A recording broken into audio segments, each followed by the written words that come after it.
देशप्रति गद्दार तपाईँ हो।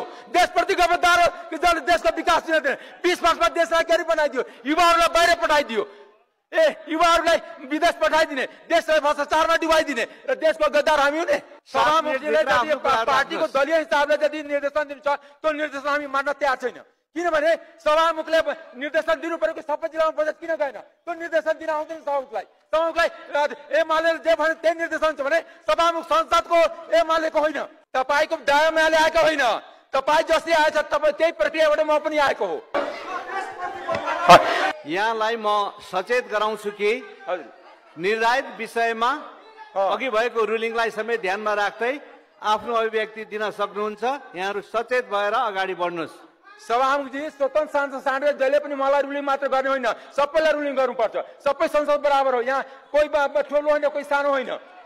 किनकि बारम्बार देख्छु कि हामीलाई मात्रै रुलिङ गर्ने, स्वतन्त्र सांसदलाई मात्र रुलिङ गर्ने कि एउटा राष्ट्रपाललाई दुख दिइराख्ने यहाँ। किनकि सानो दल छ, एउटा स्वतन्त्र सांसद चाहिँ त्यसलाई बोल्न नदिने, त्यसलाई रुलिङ दिने र सरकारको बजेट आफू जम्मै कुम्लाउने, त्यसलाई ताली बजाउने। प्रधानमन्त्रीले मन्त्रीले आफ्नो जिल्लामा राख्छ भने सरलाईमा बजेट किन उहाँको अभिव्यक्ति विगतमा पनि राम्रो छैन। समानुपातिक सांसदहरूलाई गरिरहनु भएको छ। कारबाहीको विषय बनाइयोस्। राष्ट्रमाथि प्रश्न खडा हुने खालको भाषा प्रयोग भयो भन्ने कुरा ध्यानमा राखिकन यसलाई रेकर्डबाट हटाउने मैले निर्देशन गर्दछु। नेपाल सरकारलाई म आग्रह गर्न चाहन्छु, यो 4-5 जिल्ला जुन भाग्यमानी जिल्लाहरू छन् त्यसलाई नेपालमा राखौँ। बाँकी 77 जिल्लाको 72 जिल्लालाई लिजमा दिउँ, अर्को देशलाई, अमेरिकालाई दिउँ, चाइनालाई दिउँ, भारतलाई दिउँ। अब त्यसै कारण जब बजेटै जाँदैन भने त्यो जिल्ला नेपालमा किन राख्ने? खालि ट्याक्स लिनलाई राख्ने। शहरी विकास मन्त्रालयको म स्टार्ट गर्छु।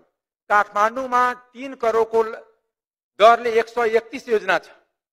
यदि काठमाडौँ जिल्लामा यदि काठमाडौँलाई जिल्ला मानियो भने, काठमाडौँ जिल्ला छ भने 131 योजना छ भने मेरो जिल्लामा त कम्तीमा 15-20 वटा त पर्थ्यो। ठिक छ, मैले 131 को भाग खोजेको होइन, 131 खोजेको होइन। सर्लाहीको जनता सेकेन्ड ग्रेड नागरिक छ, त्यहाँ त कम्तीमा ठिक छ 20 राखिदिए हुन्थ्यो।